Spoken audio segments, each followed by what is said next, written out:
Una familia pudiente, una familia rica, decide construir su casa y contrata a Armando Casas. Entonces Armando Casas le va a hacer ahora honor a su nombre. Pero Armando llega al sitio de la construcción, mira y dice, se pone el dedo ahí en la nariz para verse más interesante y dice, ya sé lo que necesito la piedra viva, que es Cristo, necesito la roca, está todo bien, por fe lo voy a hacer. Y la familia se empieza a rascar la cabeza como diciendo, pero los materiales, ¿qué va a pasar? No se preocupe, yo por fe la construyo, la voy a edificar por fe. Y la familia se queda mirando uno a otro, me parece que este Armando Casas no va a andar. Pero hay algo más ridículo que lo que Armando Casas está tratando de hacer, de edificar una casa sin materiales. Es cuando, por ejemplo, Miguel Fuertes, dice, yo voy a edificar mi vida espiritual con mis fuerzas, voy a edificar mi vida espiritual con filosofías humanas, voy a edificar mi vida espiritual con sueños y revelaciones que recibo del hermano, de la hermana, o que yo tengo.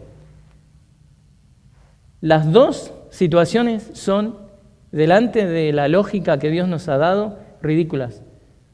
Y lo que le quiero mostrar hoy es que el Hijo de Dios debe ser edificado a través de la palabra de Dios. Conforme vemos 1 de Pedro capítulo 2, versículos 6 al 8, antes quiero recordarle un poco cuál es la razón por la que el apóstol Pablo está escribiendo esta epístola. Entonces, si usted es nuevo con nosotros, llegó el día justo. ¿Por qué escribe esta carta Pedro? Corría el año 64, 65 después de Cristo, casi unos 30 años después de la muerte y de la resurrección del Señor, cuando Pedro le escribe a los cristianos, a estas iglesias dispersadas en lo que es la zona de Asia Menor, que hoy es la Turquía moderna, Pedro le escribe a estos cristianos para alentarlos a que permanezcan firmes ante la hostilidad del mundo. Muchos de ellos estaban siendo perseguidos por su fe. Muchos habían perdido sus casas, trabajos, herencias, habían perdido sus familias. Muchos de estos cristianos habían perdido su lugar en la sociedad, en la familia. Habían perdido todo lo que ellos conocían. Estaban siendo maltratados, despreciados y eran el centro de burla de estos paganos. Y es entonces que Pedro, el apóstol Pedro, le escribe a esta audiencia mixta en el sentido de que muchos eran judíos que habían abandonado el judaísmo por amor a Cristo, muchos otros eran paganos que habían abandonado sus costumbres y la idolatría por amor a Cristo. Y es por eso y a esta gente que Pedro escribe. Y una de las cosas que al comentar esto quiero resaltar en esta tarde es que para alentarlos, Pedro usa la palabra de Dios. Él escribe esta carta para alentar a estos creyentes usando la palabra de Dios, y lo mismo quiero hacer yo esta tarde. Para alentarlos, quiero usar la palabra de Dios. Y Pedro mismo, quien bajo la inspiración y supervisión del Espíritu Santo estaba escribiendo la palabra de Dios, a su vez, claramente e intencionalmente, ¿qué es lo que hace? Conecta la revelación que estaba siendo dada en la época del Nuevo Testamento, en el que él estaba sirviendo, conecta esta nueva revelación con revelación dada en la palabra del Antiguo Testamento, palabra que ya había sido registrada a través de los profetas que él mencionó en primer lugar en el capítulo 1. Y esto, hermanos, nos muestra que hay una conexión, hay una continuidad en las revelaciones de la palabra de Dios. Todo lo registrado en el Antiguo Testamento apuntaba ¿a qué? Al Mesías, al Salvador prometido por Dios, a este Mesías que iba a venir a rescatar al hombre del pecado, algo que es prometido a Adán y a Eva en Génesis 3:15. Todo lo escrito en el Antiguo Testamento miraba hacia el futuro de la cruz de Cristo. Ellos, a medida que el tiempo pasaba, iban teniendo más y más revelación. Y esta revelación miraba hacia el futuro. Todos ellos esperaban el Salvador prometido. Y a su vez, todo lo que estaba registrando el Nuevo Testamento en ese tiempo, lo que Pedro está escribiendo también era para enseñarle a la iglesia las implicaciones de esta tan grande salvación que estaban recibiendo, para que entiendan lo que Dios estaba haciendo con su pueblo, ahora que Cristo ya había venido y cumplido su misión redentora. Pero tampoco quiero que perdamos de vista que Pedro está usando el Antiguo Testamento para mostrarle a estos creyentes perseguidos y angustiados de que la palabra de Dios tenía las respuestas. La palabra de Dios tiene el alimento espiritual y el aliento que ellos necesitaban en ese momento. Pedro, en un sentido, busca plantar, afirmar a estos creyentes en el terreno firme de la palabra de Dios, porque esta palabra no pasa de moda. La palabra de Dios permanece para siempre. Y esto Pedro ya se los dijo anteriormente, cuando dice que la misma palabra que les dio vida espiritual es la misma palabra que les va a alimentar espiritualmente. Pedro les dijo en el capítulo 1, versículos 22 al 25, si está ahí podemos leerlo: puesto que en obediencia a la verdad, ustedes han purificado sus almas para un amor sincero de hermanos, ámense unos a otros, entrañablemente de corazón puro, pues han nacido de nuevo, no de una simiente corruptible, sino de una que es incorruptible, es decir, mediante la palabra de Dios que vive y permanece. Porque toda carne es como la hierba, y toda su gloria como la flor de la hierba. Sécase la hierba, cáese la flor, pero la palabra del Señor permanece para siempre. Esa es la palabra que a ustedes les fue predicada. De nuevo, Pedro busca afirmar, Pedro busca plantar a estos creyentes en la estabilidad inconmovible de la palabra de Dios. Entonces, la pregunta para nosotros es: ¿dónde debemos afirmarnos nosotros cuando estamos enfrentando adversidades, pruebas, tentaciones? Debemos afirmarnos firmemente en la palabra de Dios, porque la palabra de Dios refleja el carácter de Dios. Un carácter que es veraz, eterno, poderoso, soberano, digno de nuestra confianza. Proverbios 18:10 lo dice de esta manera: el nombre del Señor es torre fuerte, a ella corre el justo y será salvo. Así que, al empezar este mensaje titulado Edificados a través de la palabra de Dios, déjeme que le pregunte lo siguiente: ¿a dónde corre usted cuando está atribulado? ¿A dónde se refugia usted cuando es perseguido? Siga el consejo de Pedro, el consejo que le está dando a estos perseguidos y despreciados cristianos del primer siglo. Pedro les dice en el 4:19: así que los que sufren conforme a la voluntad de Dios, encomienden sus almas al fiel Creador, haciendo el bien. Pedro quiere poner a estos cristianos en un lugar seguro, y el único lugar seguro para el cristiano es en Dios. ¿Y cómo es que el cristiano permanece en Dios? Al permanecer en la palabra de Dios. El único lugar seguro para el cristiano que debe vivir por fe es caminar las calles de la revelación divina. El cristiano debe ser edificado a través de la palabra de Dios. Y Pedro mismo es un testigo de esta verdad. Él sabía que debía caminar guiado por la palabra de Dios. Pedro mismo ya no confiaba en sus propias experiencias, sino en la palabra de Dios. Pedro ya no confiaba en sí mismo, como lo hubiera hecho por ahí en el pasado, cuando en su juventud leemos claramente en los evangelios, cuando liderando al grupo de discípulos, siempre era quien abría la boca primero. Algo siempre tenía para decir. Cuando el Señor le dijera que todos le iban a abandonar la noche de su arresto, Pedro, ¿qué dijo? Mateo 26:33. Aunque todos se aparten por causa de ti, yo nunca me apartaré. O cuando en el medio de la tormenta que azotaba la barca, le pide a Cristo que lo haga caminar en el agua. Mateo 14:28. Señor, si eres tú, mándame que vaya a ti sobre las aguas. Este era Pedro, que cuando defendió a Cristo el día de su arresto, desenvainando su espada y cortando la oreja de Malco, quien era el siervo del sumo sacerdote, en Mateo 26:51, él estaba lleno de confianza en sí mismo. O sea, hermanos, este hombre intrépido, que en su juventud no le temía a nada ni a nadie, ahora ya no confiaba en sus fuerzas. Pedro había aprendido a humillarse bajo la poderosa mano de Dios, echando toda su ansiedad sobre él, sobre Dios, porque sabía que Dios tenía cuidado de él. Esto lo escribe en 1 de Pedro capítulo 5, versículos 6 y 7.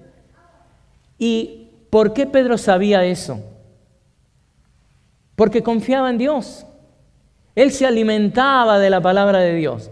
Ya no le importaba a Pedro las experiencias que él había experimentado en su momento. Él solo confiaba en la palabra de Dios. Y si usted quiere tuitear esto, ponerlo en Facebook, el hombre y la mujer de Dios que confían en Dios es porque creen y se alimentan de la palabra de Dios. El hombre y la mujer de Dios que confían en Dios es porque creen y se alimentan de la palabra de Dios.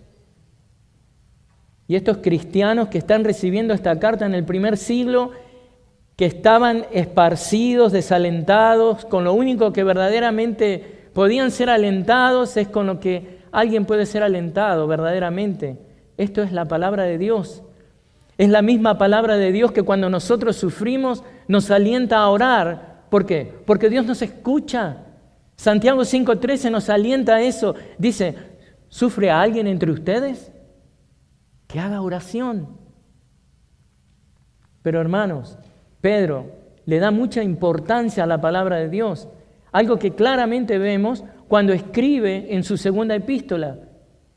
En la misma indica que a pesar de él haber sido testigo de la gloria de Cristo, él los alienta a los lectores a que tomen la palabra como una revelación más segura que aún la experiencia de Pedro mismo.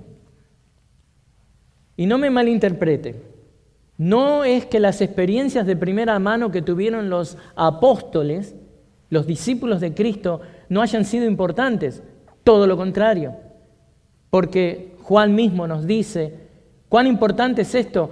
Él en su primera epístola dice, al empezar la primera epístola dice, lo que hemos oído, lo que hemos visto con nuestros propios ojos, lo que hemos contemplado y lo que han tocado nuestras manos, esto escribimos acerca del verbo de vida.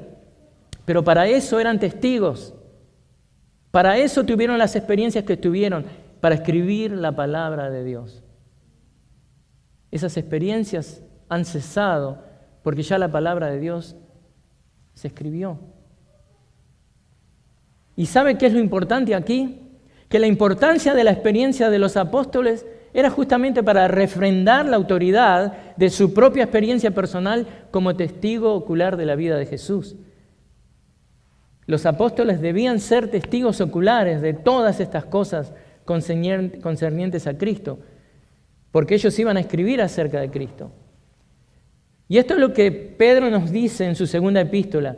Luego de escuchar la voz del Padre declarando que se complacía en Cristo su Hijo amado, segunda de Pedro 1:17, Pedro dice, nosotros mismos escuchamos esta declaración, hecha desde el cielo cuando estábamos con Él en el Monte Santo. Y luego en el versículo 18 agrega, y así tenemos la palabra profética más segura a la cual ustedes hacen bien en prestar atención. ¿Qué dice Pedro? ¿Háganle caso a la experiencia que tuvimos? No, ni aún eso. Sino háganle caso a la palabra profética. Y por si todavía hay alguien que pudiera distraerse con Pedro, que siguiera viendo a Pedro como el héroe de ese momento de la película, como que la experiencia de Pedro en sí mismo es todo lo que uno tiene que quedarse con eso. No, Pedro dice, pero ante todo sepan esto, versículo 20, que ninguna profecía de la Escritura es asunto de interpretación personal. Él estaba comunicando lo que Dios quería que comunicara. Y dice, pues ninguna profecía fue dada jamás por un acto de voluntad humana, sino que hombres inspirados por el Espíritu Santo hablaron de parte de Dios. ¿Para qué? Para escribir la palabra que tenemos aquí, hermanos. Nuestra única guía. Y Pedro está escribiendo ahí en la segunda carta, en una carta que fue escrita para exponer, para derrotar y para pelear en contra de estos falsos maestros que estaban invadiendo la iglesia. Entonces, lo que aprendemos es que la palabra de Dios es vital para combatir los ataques internos en la iglesia, es decir, los falsos maestros, y también la palabra de Dios es vital para combatir los ataques externos traídos por el mundo. Así que sea que hablemos de ataques internos o externos, la única solución para el cristiano es encontrada en la palabra de Dios. Solo la palabra de Dios tiene el poder y la sabiduría para alentar al cristiano a que se mantenga firme ante la hostilidad del mundo. Tanto en el Antiguo Testamento como en el Nuevo Testamento, el pueblo de Dios siempre dependió de su palabra para sobrevivir. ¿Por qué? Porque la palabra de Dios es el alimento para el alma y el espíritu. La palabra de Dios le da esperanza al Hijo de Dios porque comunica los pensamientos y la persona misma de Dios, quien es el Dios de la esperanza. Pablo nos dice eso en Romanos 15, versículo 13, dice, y el Dios de la esperanza los llene de todo gozo y paz en el creer, para que abunden en esperanza por el poder del Espíritu Santo. ¿Quiere abundar en el poder del Espíritu Santo? Atesore la palabra de Dios en su corazón. Vívala. ¿Y cómo es que el Dios de la esperanza nos llena de todo gozo y paz? A través del ministerio instructivo y alentador de la palabra de Dios. Porque como dice Pablo también en Romanos 15, 4, escuchen esto. Porque todo lo que fue escrito en tiempos pasados para nuestra enseñanza se escribió a fin de que por medio de la paciencia y del consuelo de las Escrituras tengamos esperanza. Y eso es exactamente lo que Pedro está haciendo al escribir esta epístola. Él sabe que está escribiendo palabra de Dios. Pedro sabía eso.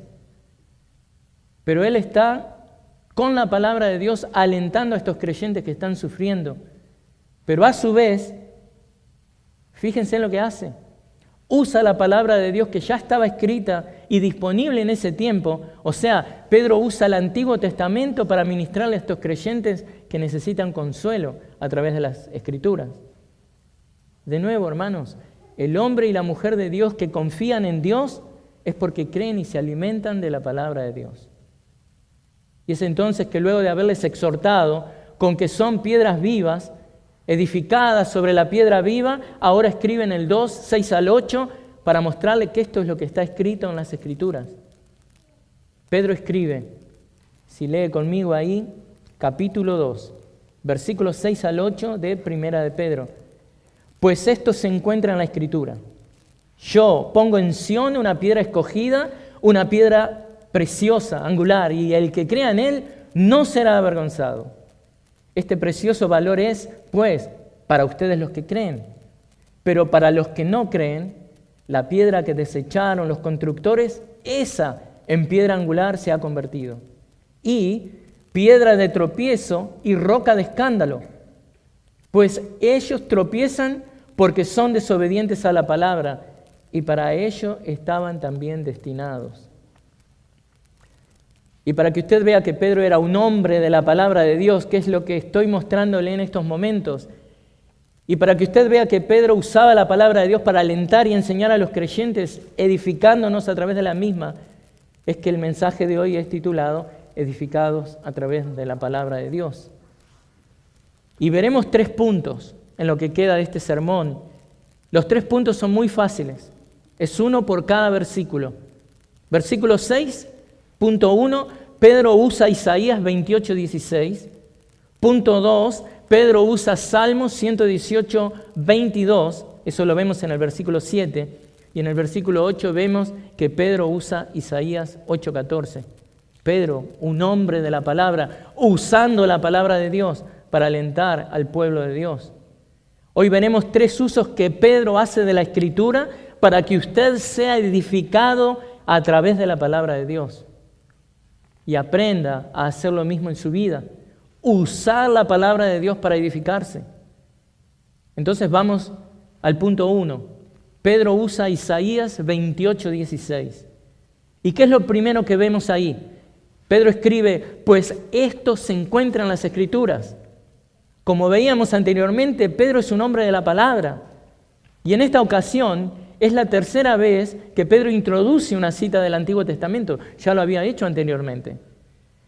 Esta cita del Antiguo Testamento es usada para apoyar la argumentación anterior, que lo vimos en el sermón pasado. En ese caso, ¿qué había sido? Apoyar que Cristo es la piedra preciosa y elegida. Ahora, con respecto a cuando dice, pues esto se encuentra en la Escritura, quiero decirles esto, el verbo que él está usando acá es un verbo de tiempo perfecto. Es un verbo que indica una acción en el pasado que conlleva consecuencias, digamos, continuas. Fue escrito en el pasado para que nos beneficiemos también en este tiempo presente nosotros. Como leímos anteriormente, ¿se acuerdan? En Romanos 15:4, porque todo lo que fue escrito en tiempos pasados, para nuestra enseñanza se escribió, a fin de que por medio de la paciencia y del consuelo de las Escrituras tengamos esperanza. No deje que le mienten. Su guía viene de la palabra de Dios. No por sueños, revelaciones y cosas que nacen del corazón del hombre, sino por la coautoría que vemos en la Biblia. Hombres de Dios, elegidos por Dios, que en coautoría con el Espíritu Santo escribieron esta palabra hermosa. Tomó 1500 años hacerlo, más de 40 autores, 3 idiomas, hebreo, arameo, griego, la supervisión del Espíritu Santo, la inspiración del Espíritu Santo en cada palabra, para que nosotros tengamos la palabra de Dios, sin errores, perfecta, poderosa. ¿Cuál es la aplicación de esto?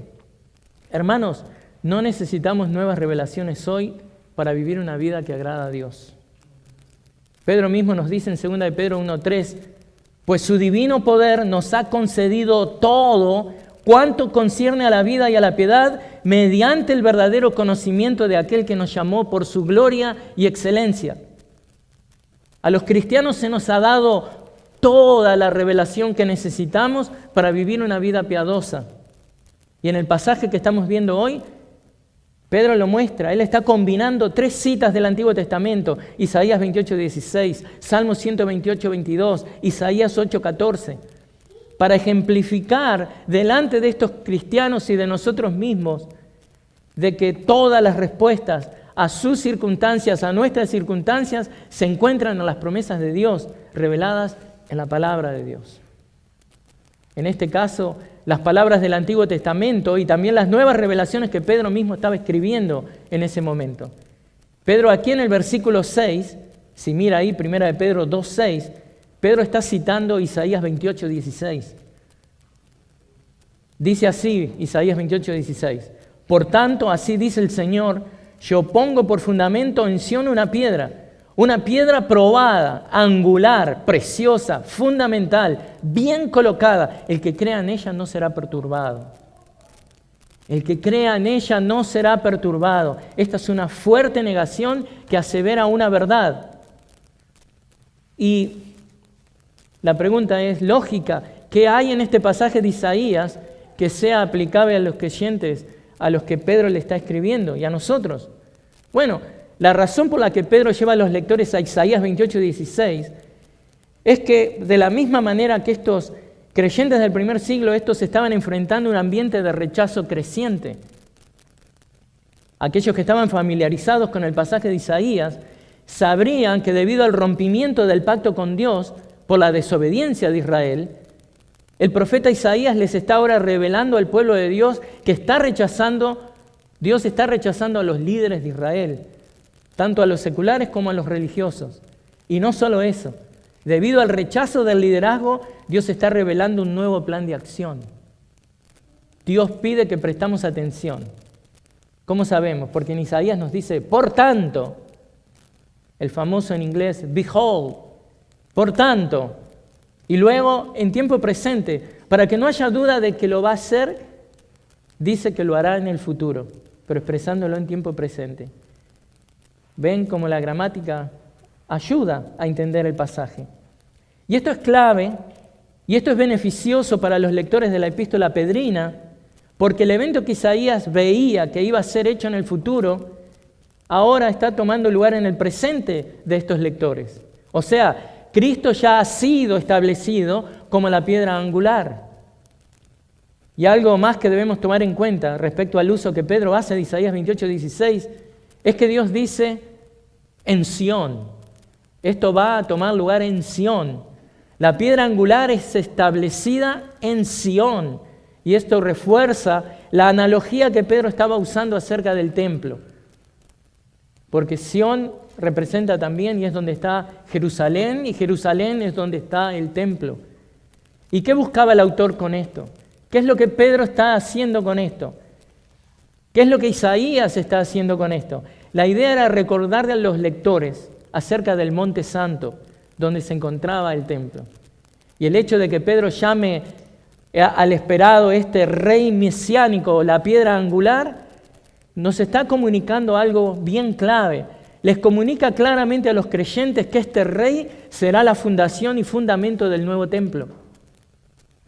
La piedra angular, nuestro Cristo, nuestro Señor, un templo espiritual. Así que, con el trasfondo del contexto de la profecía de Isaías, los creyentes, tanto los del primer siglo como nosotros, si estamos familiarizados con lo que Isaías escribe ahí, deberíamos entender que Dios estaba rechazando el liderazgo de Israel, pero que Él planeaba establecer un nuevo orden basado ¿en quién? En el Mesías, basado en Cristo. O sea, llevándolo a la audiencia del primer siglo. ¿Qué mejor ser alentado con algo así? De que va a venir un Mesías, un Redentor, un Rey de ese tipo, cuando lo que están viviendo son cosas totalmente negativas. Las cosas van mal para ellos, ¿no? Pero saber esta realidad, ser recordados de esta realidad de que Dios ha decretado estos planes, de que Él, Dios, consumará cada una de las cosas que Él ha decretado y dijo que va a hacer. Esto infunde fe, esto infunde esperanza. Y es lo mismo con nosotros. Poder leer la palabra de Dios, donde Dios claramente dice, esto haré, y no hay nadie que lo pueda parar. Eso infunde aliento al cristiano, que ahora estará sufriendo, pero un día va a ser vindicado. Alabado sea Dios. Y los creyentes somos parte de este plan majestuoso que Dios ha escrito, que Dios ha decretado desde antes de la fundación del mundo. Por lo tanto, hermanos, el uso de la palabra de Dios por parte de Pedro, usando tanto el Antiguo como el Nuevo Testamento, está diseñado, ¿sabe para qué? Para redireccionar el foco y la mirada de estos creyentes y de nosotros. No miremos las circunstancias adversas del mundo, miremos a dónde Dios nos está llevando, porque eso es en el sí y en el amén. Así que, una vez que estos creyentes podían redireccionar su foco, cambiando su vista de las cosas externas y pasajeras, por más dolorosas que sean, nadie está negando eso, pero las podían cambiar a las cosas internas del nuevo hombre, esas cosas que son eternas. Esto trae un aliento espiritual genuino. Esto no es consuelo de tontos. A estos creyentes atribulados y perseguidos por un mundo hostil, esto era una comida nutriciosa, espiritual, de tanto aliento, hermanos, que espero que sea igual para usted. Así que, antes de movernos al siguiente versículo, quiero notar que este mismo pasaje de la piedra es usado por Pablo también en Romanos 9, 27 al 33. Y lo que Pablo, en ese caso, comunica ahí, es lo mismo que Isaías comunica en su texto original. Y es la realidad de que en medio de una sección de juicios, castigos, Dios, ¿qué va a hacer? Va a cumplir las bendiciones que ha prometido. Sin embargo, para aquellos que no creyeron, estos van a ser destruidos. O sea, Pedro también usa el pasaje de Isaías, como lo hace Pablo, para mostrar que los que sufren por su fe en Cristo van a ver esa realidad cambiada. Si ahora son perseguidos y el mundo es hostil contra ellos, luego Dios cambiará esa situación. Así que en un sentido podemos decir como el viejo dicho, ¿no? El que ríe último ríe mejor. Somos atribulados y perseguidos ahora, nos toca sufrir, pero las promesas que están basadas en el carácter de Dios que no miente, nos hablan de que nuestro futuro va a ser un futuro totalmente distinto, un futuro perfecto. ¿Y dónde viene eso? ¿De dónde viene ese aliento? Usted lo tiene cada día si usted es dueño de una Biblia, y si no, baje una aplicación de la Biblia en su teléfono y léala cada día. Aliméntese de esperanza. Porque en este caso, ¿qué vemos? Los que persiguen a la iglesia, ¿no? Son como esos matones en la escuela, ¿no? Que luego ven que las cosas cambian, ¿no?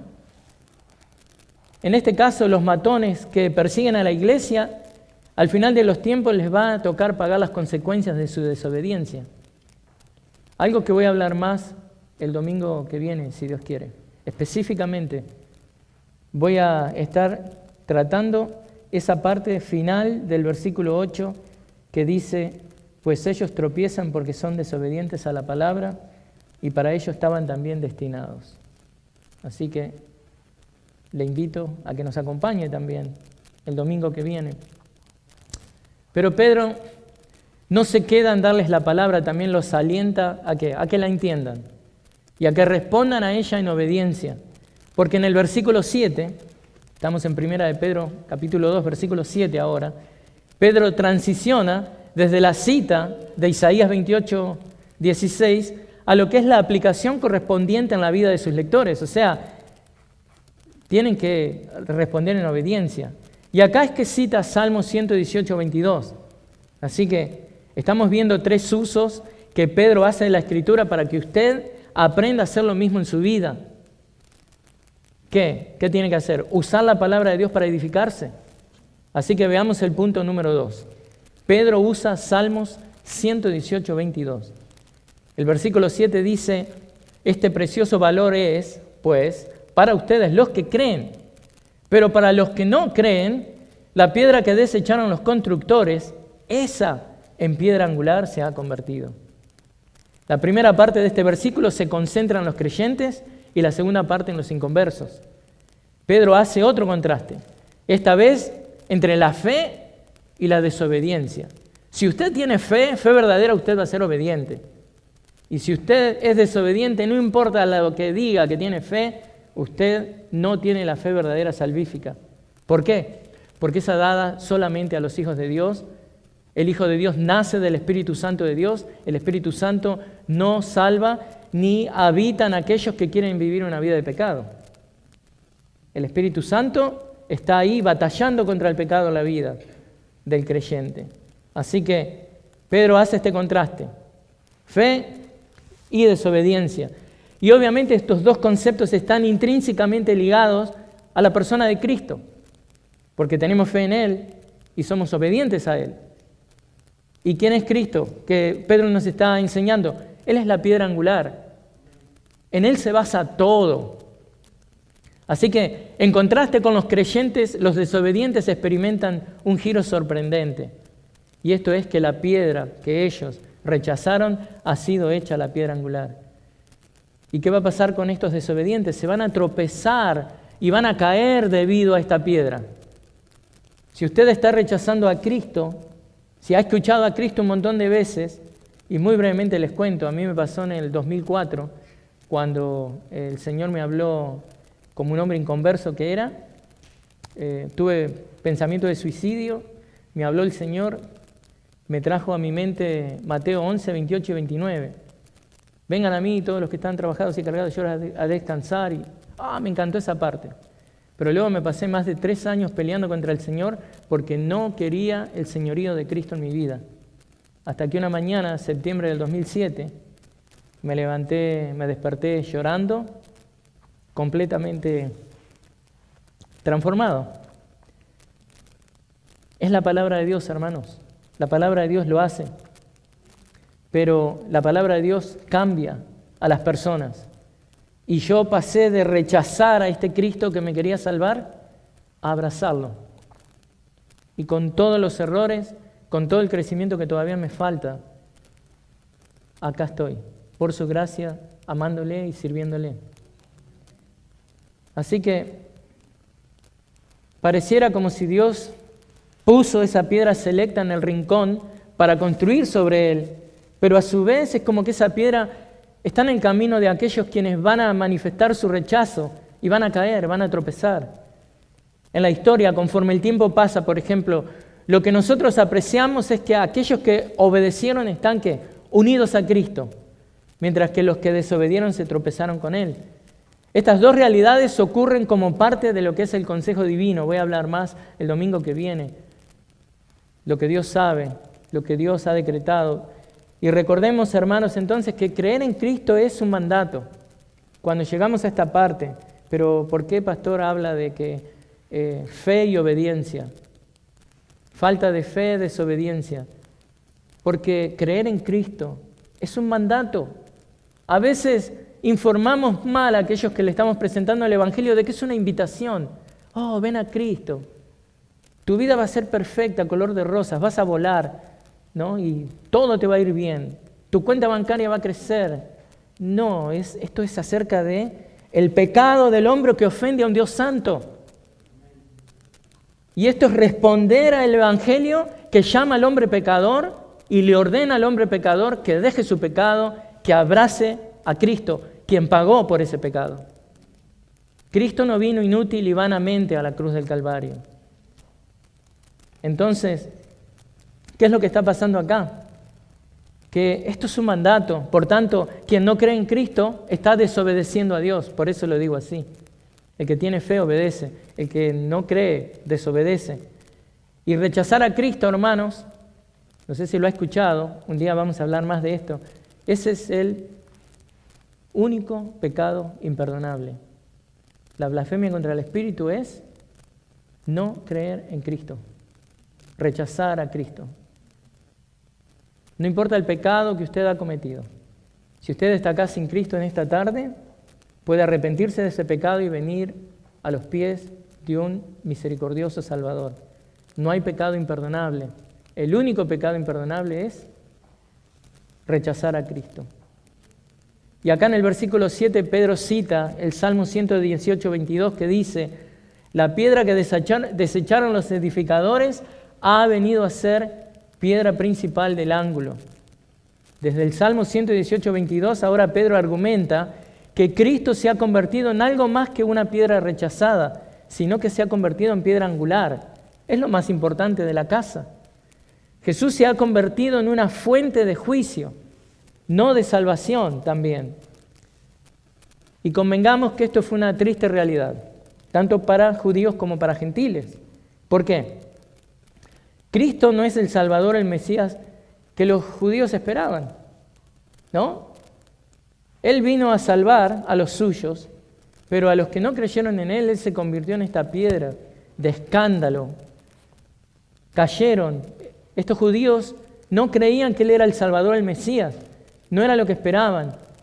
Ni tampoco podían aceptarlo porque ellos estaban creyendo que estaban esperando un libertador que los iba a rescatar también como nación. No querían saber nada de reconocer sus pecados.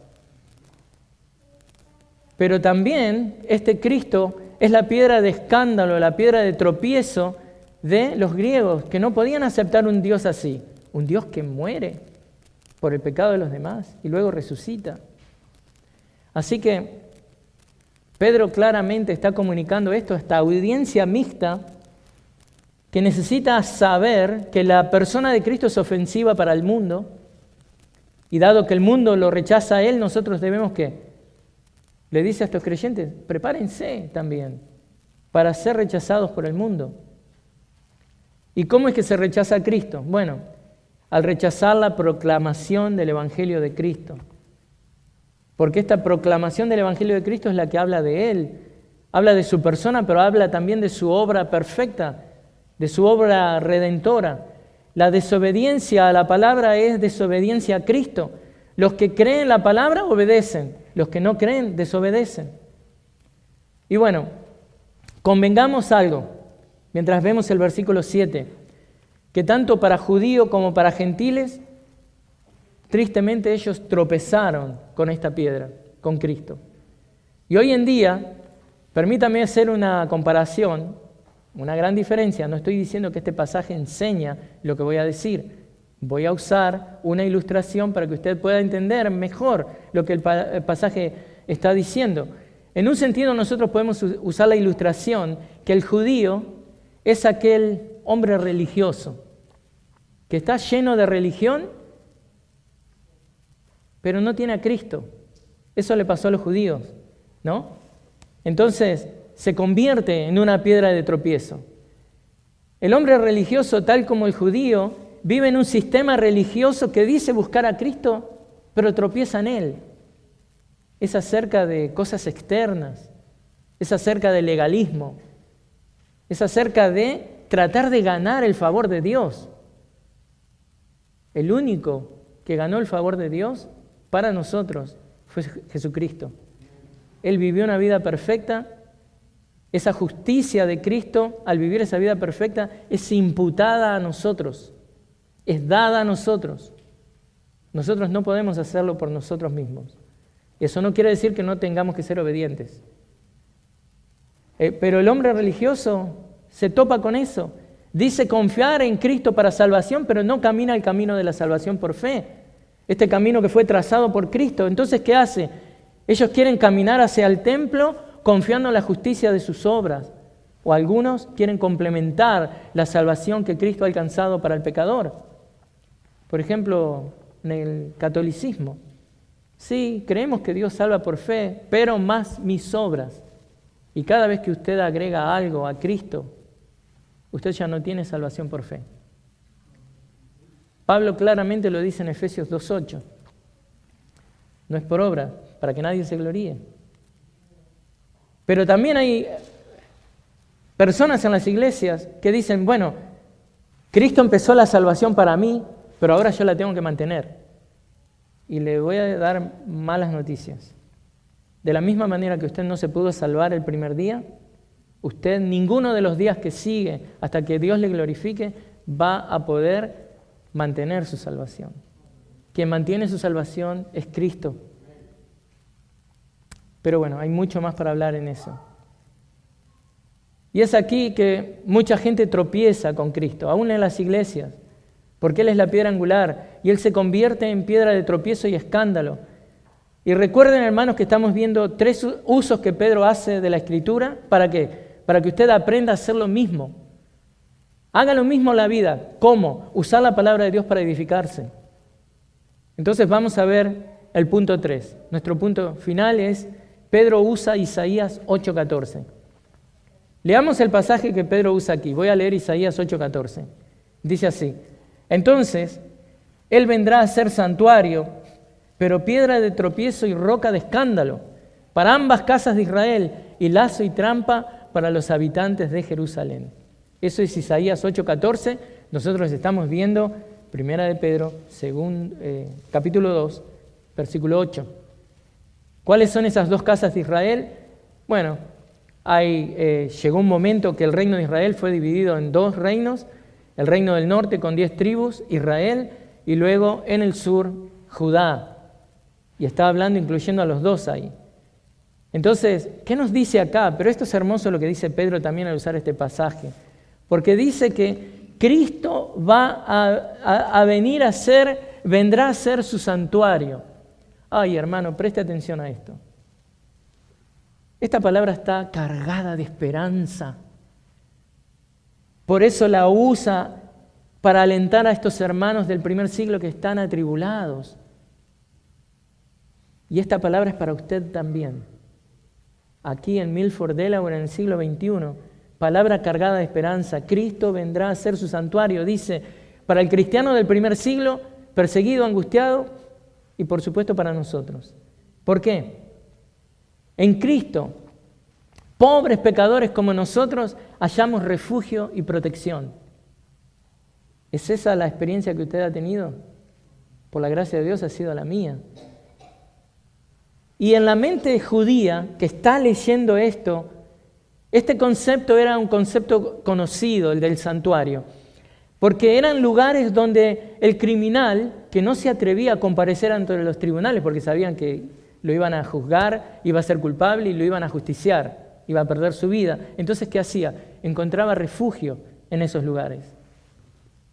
El privilegio de este santuario se mantenía bajo control, no lo hacían de una manera indiscriminada, pero no estaba prohibido. Entonces la mente que está leyendo esto y está leyendo Isaías, el judío entiende de lo que está hablando Isaías acá, y el creyente del primer siglo entendía lo que Pedro está haciendo al usar esto. Esto es un lugar de refugio. El privilegio del santuario era para aquellos que habían encontrado el favor de Dios. En esos tiempos del judaísmo existían ciudades a las que los asesinos de los hombres podían ir. Alguien que había matado accidentalmente a alguien podía huir ahí por seguridad. Y a veces lo ven en las películas del lejano oeste, de que hay iglesias de esos tiempos que todavía eran consideradas como un santuario. Si había un malhechor que se refugiaba ahí, estaba ahí, el comisario esperando que saliera, porque respetaba la iglesia como un lugar de santuario. Pero bueno, muchos perseguidos apelaban a la seguridad que había en las iglesias como lugar de santuario. Pero Pedro, que como les he estado diciendo durante todo este mensaje, es un hombre de la palabra, alienta a los creyentes de Asia Menor con la innegable realidad de que para los que somos obedientes a la palabra, Cristo es nuestro santuario. Cristo es su santuario. Pero para los que son desobedientes, Él es la piedra de tropiezo y roca de escándalo. Así que, para los creyentes, nuestro Señor Jesucristo es un lugar de refugio, es el lugar seguro del alma que vuela hacia Él. En el momento mismo en que un pecador cree que Jesús es el Salvador, el único Salvador dado a los hombres, ¿qué pasa? Es salvo. Y continúa creyendo, permaneciendo a salvo bajo el cuidado de Cristo, a salvo de la muerte espiritual, de la muerte física, a salvo del juicio y a salvo en Cristo, el santuario del creyente por toda la eternidad. Pero bueno, ¿cuál es el paso a tomar para pararse en esta roca firme? Debemos pasar de la justicia propia a la confianza en Cristo. Este es el acto de fe que salva el alma. Cristo es nuestro santuario. Cristo es nuestro lugar seguro donde podemos decir que es nuestro lugar también de adoración, porque Él es la piedra viva que nos edifica sobre Él. Ese lugar seguro es su persona. Así que los domingos, por ejemplo, cuando nos reunimos corporativamente como hoy, como Él lo manda, en Hebreos 10:25, dejando de congregarnos como algunos tienen por costumbre, este es el lugar seguro, pero también Cristo es su santuario y su lugar seguro cuando usted está en su casa, orando. Como dice el Salmo 27:5, porque en el día de la angustia, ¿qué? Me esconderé en su tabernáculo, en lo secreto de su tienda me ocultará, sobre una roca me pondrá en alto. Cristo es nuestro refugio, ¡qué hermosura! Pero bueno, tenemos la obligación de predicar este evangelio a aquellos que todavía están desobedeciendo, porque Él no va a ser refugio de ellos. De ellos va a ser la piedra de tropiezo. Ellos desobedecen porque no tienen fe. Pero bueno, otra cosa que necesitamos ver de este contexto del pasaje de Isaías 8:14 es que, miren esto, ¿saben por qué también está cerca ahí? Si usted quiere ir rápidamente a Isaías 6, va a ver que está cuando Isaías ve, que sabemos que es el Señor Jesús, en alto, glorioso. Y luego viene el versículo 7, el capítulo 7, cuando ese Dios glorioso, majestuoso, baja. Y está Isaías 7:14, que está la promesa del nacimiento virginal. ¿Y qué es lo que hace? Vemos ese Dios, Cristo glorioso, bajando, tomando forma de hombre. Luego, 7:12, perdón. Luego, toda esa sección de Isaías, que va del capítulo 7 al 12, es conocido como el libro de Emanuel. ¿Se acuerdan que era Emanuel? Dios con nosotros. Así que ese Dios alto, glorioso, que están todos los querubines adorándole, baja, es nacido virginalmente, toma forma de hombre para venir a habitar entre nosotros. Entonces, ¿qué está pasando ahí? Bueno, hay parte del pueblo de Israel que está por ser atacada. Está este muy malvado rey Acaz, que era responsable directo de la idolatría de Judá, y está por ser atacado por los arameos y por los que habitaban en Efraín. Y Dios le dice, te voy a dar una señal. ¿Cuál es? El Señor mismo, por tanto, ¿no? De nuevo, behold, el Señor mismo les dará esta señal, una virgen concebirá y dará a luz un hijo y le pondrá por nombre Emanuel. Así que, ¿qué sacamos de esto? De que el pueblo estaba llamado a creerle a Dios. Y creerle a Dios siempre involucra confiar en Él, más allá de lo que dicten las condiciones externas. Y esto de que una virgen va a tener un niño desafía toda la lógica. Pero es así como Dios opera. Cuando Dios ofrece su salvación, la ofrece por medios milagrosos. Y la salvación del pecado es ofrecida a través del milagro de Cristo. Su nacimiento debía ser virginal. Hay tanto para decir este pasaje, pero le quería comentar eso, la proximidad que tiene Isaías 8:14 con Isaías 7:14, y para que vean qué es lo que está comunicando Isaías ahí. Porque la piedra fundamental de la que habla Isaías en el capítulo 8, esa piedra de tropiezo debía ser la piedra nacida de una manera virginal. Dios no da espacio para la fe hecha por el hombre o convicciones a medias. Dios no da lugar a lo que es aceptación del carácter, de que el hombre puede participar en la salvación. No. Dios no da lugar a la no aceptación de lo que es el carácter milagroso, del milagroso Salvador que le envía. Y los que niegan este nacimiento virginal no tienen ninguna posibilidad de creer en el verdadero Mesías. Por tanto, necesitan depender de Dios para tener la fe necesaria para creer. Piensen esto. No habrá ningún agnóstico, ningún ateo en el infierno. ¿Por qué? Pero entonces, ¿cómo terminaron ahí? Dirá usted. Bueno, porque todos van a conocer la verdad del Mesías. Todos van a conocer el carácter de este Mesías. Y esta piedra de tropiezo se rechaza o se acepta como fundamento de la fe. Y aunque le parezca mentira, hermanos, hay muchas iglesias que están teniendo problemas con esto. Ya están negando la muerte expiatoria de Cristo, la muerte sustitutoria de Cristo, el nacimiento virginal de Cristo. ¿Por qué? Porque han dejado de lado la palabra de Dios y han abrazado doctrinas de hombres. Como al hombre le resulta imposible, entonces dice, no, esto no puede ser. Entonces concluyamos. Amigo, para aquellos que no tienen a Cristo, no sé qué es lo que está impidiendo que vengas al único Salvador dado a los hombres. Puede ser orgullo, puede ser miedo al hombre, puede ser que valores más las tradiciones familiares, las tradiciones humanas, o cualquier cosa, pero menos la palabra de Dios.